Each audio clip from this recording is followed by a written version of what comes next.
Hey guys, and welcome back to my YouTube channel. In today's video, I'll be sharing my top or my best tools and resources for content creation. So whether you're just starting out on content creation or whether you've been doing it for a while, if you're looking for new tools, right, or you're trying to upgrade the tools that you're already using for different aspects of your content creation, then you will find this video useful. Now, in this video, I've gone ahead to categorize these tools and resources into 6 different categories. And the first category I'm going to be talking about is writing. Now, for writing or to help me with writing, whether I'm writing my captions or writing my emails or generally getting help with my text, right, I use ChatGPT and I use Grammarly. Now, ChatGPT is an AI platform, very popular at this time, right? And people have used it for all sorts of things. The text-based AI platform, right? And it can be used for a variety of things, to be honest, even outside of, writing captions or writing YouTube scripts. Right, some people have gone ahead to use ChatGPT to write their website content. Some people have used it to code to an extent, right? Some people have used it to come up with different content ideas. I personally have used ChatGPT to come up with content ideas. I have used it to try to generate a YouTube script, right? Because I mentioned in one of my videos that I have now started using scripts for my YouTube videos just to ensure that I'm staying on track with my topic and not just blabbing all over the place. Right, so for myself, I have used it to generate content ideas, to draft YouTube scripts for my YouTube videos, sometimes to come up with captions, sometimes to even come up with hashtags to use on Instagram, different things. So it's an important, or it's a very helpful text-based AI platform that you should take advantage of. And the second tool is Grammarly. Grammarly is a tool that you use to check your sentence, to essentially check your grammar, right? And I use it a lot when I am typing my emails. In fact, I have downloaded a web extension that is on my Safari browser, right? So it works on a variety of sites. It works on Canva, it works for your email platforms like your Gmail and your Yahoo Mail, all of that. Okay, I don't use Yahoo Mail. For my Gmail, it works for my Gmail. The extension works on a variety of sites, right? You can disable them on some of the sites, or you can disable them when you don't need them. But they have, or Grammarly has, a web extension that you can use. So that anytime you're doing anything on the internet, right, if you're typing something, Grammarly can always check for errors, whether it's punctuation or spelling or grammatical. Very, very important, especially if your niche or side of content creation has to do with a lot of writing. So maybe you're writing blog posts or articles, or you're generating captions for yourself or for businesses. You would find Grammarly very helpful. Now, the next category is graphic designing, and for this category I have just one tool that I use, and that is the good old Canva. Canva is such a gift to creators. You don't even know how to create graphics. You don't have to be a professional graphic designer to be able to use Canva. Canva has a lot of templates that you can work with, and you can use it again for a variety of things, right? I have used it to create short videos for clients in the past. I currently use it sometimes for the cover of my Instagram reels, depending on what the reel is about. I use it to create my YouTube thumbnails. I used it to, at the point when I had like a channel intro, I created that with or on Canva. My YouTube end screen was done on Canva, right? Sometimes I have title screens or title cards in my videos. I do that on Canva. I use Canva for a lot of things, right? So if you're not already using Canva, maybe you want to check it out. If you want to either level up your graphic, maybe creating better YouTube thumbnails or creating better presentations. I have also used Canva to create like a PPT presentation, but of course it's only PPT since it's on Canva. My rate card, my media kit, all of that was done on Canva. So I'm a huge Canva girly, right? Especially because at this point or at this stage in my content creation business, I'm still doing a lot of things by myself, trying to cut costs, because again, I haven't gotten to that point in my business where I can outsource or use very technical or professional platforms. Right. Now, the next category of tools and resources are for your stock photos and your stock videos. Now, I personally do not use a lot of stock footage or stock photos for my content creation business. I did use in the past when I was managing like social media for some clients, right? So yes, I used these platforms, but for myself at this stage in my business, I hardly use stock photos and videos. However, if you are into that sort of stuff, I have 3 websites or sites that I use. One is on Splash, the second is Pexels, and the other is Pixabay. Now on Splash, you cannot get stock videos, but you can get stock photos, a variety of stock photos, right? On Pexels and Pixabay, you can get both stock photos, you can get illustrations, you can get stock videos, and a variety of things. In fact, I think on Pexels or Pixabay, I'm not sure which now, you can get Black American photos, right? So if you're trying to look for pictures that are more relatable, if you're a Black African, right, or if you're an African, you can check Pexels or Pixabay, and you would see pictures that look more like you, right? Maybe have your skin tone and stuff like that. So again, on Splash for stock photos, Pixabay and Pexels have stock photos and stock videos and a variety. I think Pixabay also has stock sounds, right? So if you want to add like sound effects to your videos, you can get those on Pixabay. Now the fourth category is photo editing, and I have talked about this category a lot of times in my other videos. For photo editing, I use 3 apps. Right now I have one primary app, I use it all the time. The remaining 2 are if I still need to do extra work on the photos, if I need to work on specific things after editing in the first one. Now my primary photo editing app is Lightroom Mobile. I love this app mainly because you can create your own custom presets or filters, right? So presets are like your photo filters. If you see influencers or creators or people generally who have all their photos kind of looking the same on their feed, they are using presets, right? And Lightroom allows you to create your own presets so that you don't have to start creating from the scratch, or you don't have to start editing from the scratch every time you need to work on a photo. I believe Lightroom now allows you to also add presets to videos. I haven't really explored that feature yet. I still use it mainly for photos, and that is my main photo editing app. Now the 2 other apps are Facetune and Snapseed. Now I use Facetune if I need to do specific things on specific parts of the picture. So maybe my teeth, after editing in Lightroom Mobile, maybe my teeth is not looking as white, I would go into Facetune to whiten it a bit. If I want the detail of maybe a necklace or jewelry that I'm wearing to pop more, I will go into Facetune to do that, right? Facetune allows you to target specific things in your photographs. If you want to blur out a specific thing in your picture, I do that in Facetune. If I want to bring out the detail, I do that in Facetune. If I want to whiten things, specific things, not the entire picture, I do that in Facetune.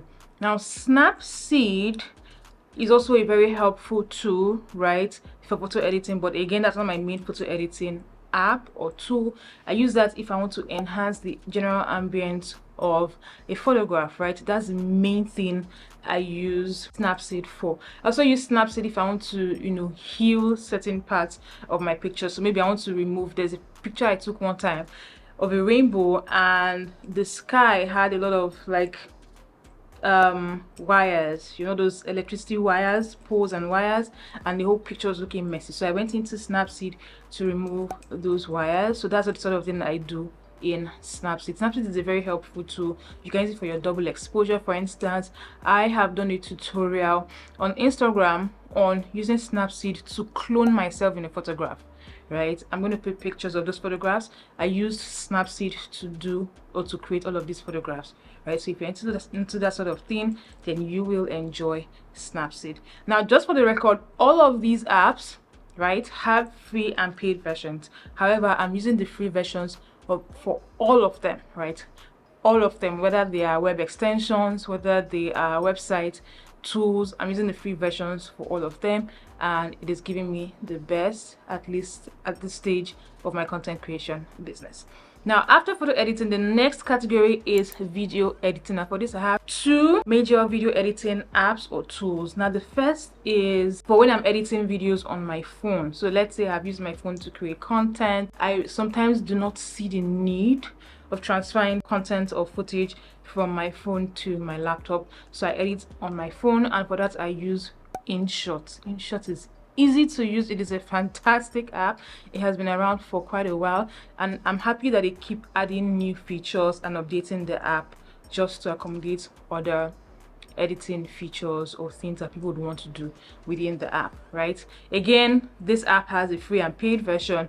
I'm currently using the free version of the app, so I don't have access to all the features on the app. However, the features that I have access to are serving me greatly, right? So InShot is what I use if I want to edit footage on my phone. Now, when I'm editing on my laptop, which is mostly for my YouTube videos and for some sponsored content that I do with brands, I use Final Cut Pro. Now, if you use an Apple device, whether it's a MacBook, whether it's an Apple computer, a MacBook or an iMac or an iMac or whatever, or if you use an iPad, I believe the Final Cut recently introduced Final Cut Pro on iPads, right? So if you use any of those Apple devices, then you can work with Final Cut Pro. It is available only to Apple devices, so if you don't use an Apple device, you may not be able to use Final Cut Pro on your device. All right, before I started using Final Cut Pro, another editing tool that I also used was iMovie. This is a free tool that comes with all Apple devices. All right, so if you have an Apple device and you're trying to start out with video editing, then you can start out with iMovie. It will even help you to get familiar with the templates or with the interface, so when you move into Final Cut Pro, it is easier to use. Now, Final Cut Pro is not totally free. They have a 90-day trial period, so if you want to try it out, just go to the official website, download the trial version, use it for 3 months, which is 90 days, and then when you're done and you want to upgrade, you can now upgrade to the paid version. Another video editing app that I use is Bitlip. Again, I have done a tutorial on how to use this app, but what I use it for essentially is if I want my videos to be in sync with the beats of the music that I'm using to edit the video. All right, so where you get all those upbeats, and when you see videos where you see videos that you know, sort of change or are in sync with the beat of the music, not sometimes, you can do that in the Bitlip app. Of course, you can do this manually if you have an ear for music and you know when to change certain things and add certain edits. But if you don't want to worry about, you know, listening to the beat of the music and trying to sync your videos, you can just put in your videos, whether it's one video or multiple videos. You can add the music that you want if you're paying for Bitlip. Now, if you're not paying for a Bitlip subscription, you are restricted to some songs within the app. But if you're paying for a subscription, they can add your own music, right, and then add your videos, and the app would sync it and give you a very beautiful video. Of course, you can always change certain things. I love the app in general, right? I have a tutorial on how to use the Bitlip app. I'm going to link it above, as well as all the other tutorials that I've done with some of these apps, either above or in the description box, so be sure to check them out. Now, to my final category, which is music, right? As a content creator, especially if you're not restricted to maybe creating text content, like maybe writing blog posts or articles, if you're doing video content, then you work a lot with music. And on certain platforms, it's very important that you use copyright-free or royalty-free music, especially on YouTube, right? So for my YouTube videos, I always have a background music playing in my videos, and I get those songs from 2 main places, right? One is the YouTube audio library, right? It is free, it is accessible to everyone using YouTube, at least at this time, right? It is free and accessible to everyone on the YouTube platform. So periodically I will go and listen to songs, find the ones that I like, and download to my laptop, so that whenever I'm editing, I can pick from the library of songs and use. Now, if you want something more, if you want a wider variety of songs, right? YouTube has a good variety, but sometimes it's not as wide as you want. But if you want a wider variety, if you want more trendy beats and music, then you can explore Epidemic Sound. All right, I have used Epidemic Sound a couple of times. However, it is not my go-to resource for getting copyright-free or royalty-free music, simply because it needs or requires a paid subscription. Like I said at the beginning of the video, my content creation business hasn't gotten to the point where I can maintain a monthly or yearly subscription with Epidemic Sound, right? So I will typically turn to YouTube audio library. However, the times I have used Epidemic Sound for my background music, it has been I love it. I love it. I used songs from that platform to edit my wedding video. I have used it for some clients' videos, right? Especially here on, if I'm going to put it on YouTube, where you have to be careful with copyright strikes, especially if you're trying to get your channel monetized, then you want to look out for copyright-free or royalty-free music. On Instagram, it's sort of a different ball game, especially because we now have reels where you can add songs or music to your videos. So Instagram is not that much of a worry or a bother. However, on YouTube you need to be very careful. So for YouTube, if you're a content creator or if you're a creator on YouTube, then you should look at either using YouTube Audio Library, which is free. You don't have to give credit to anyone. Yes, I forgot to mention that. Now, I have used other free resources, right? But for those free resources, the disadvantage with using some of them is sometimes, you know, at the time you may have been using the song, it had been good. All you need to do is give credit. But sometimes things change. Maybe they get signed to a record label or something happens, and then the song now goes from being a copyright-free or royalty-free music to now being copyrighted, right? And then you may run into some challenges. So I had to stop using some of those platforms, right? Because I used some songs from such platforms, and I still got like copyright notifications. It wasn't a strike, thankfully, right? But I still got like notifications or issues with some of my videos. So I have stuck to YouTube Audio Library, where I don't need to give credit and I don't have to worry about copyright strikes on my videos. And then when I need to work on very important projects, I pay for an Epidemic Sound subscription. And there you have it, my top or my best tools and resources for content creation. Let me know in the comments if I didn't mention any of the ones that you use for these different categories. If there's any one that you want me to look at or try out, let me know in the comments and I'll be happy to explore, because I'm constantly looking to improve on my content, especially in these different categories. If you're not yet subscribed to the channel and you enjoyed this video, make sure you give it a thumbs up and hit the subscribe button so you're notified anytime a video goes up.